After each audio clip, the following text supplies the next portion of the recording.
Isqirib mani videoyimni olgan, tayyorga ayyor, birovni mehnatini farqi yo'q. Men bu ko'ylakni qo'ygan. Bu ko'ylakda men mana olib kelmadim magazinga. O'zi ham kiyib olibdi. Men olib kelmadim bu ko'ylakni, chunki kayfiyati musor.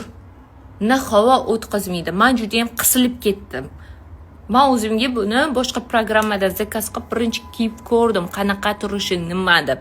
Yoqmadi menga kayfiyati. Anaqasi narga boshqa programmaga urib ko'rdik, kayfiyati yaxshisi chiqmadi. O'shaning uchun olib kelmadim. Bo'lmasa hamma so'radi. Olib kelmadim. Tushunyapsizlarmi?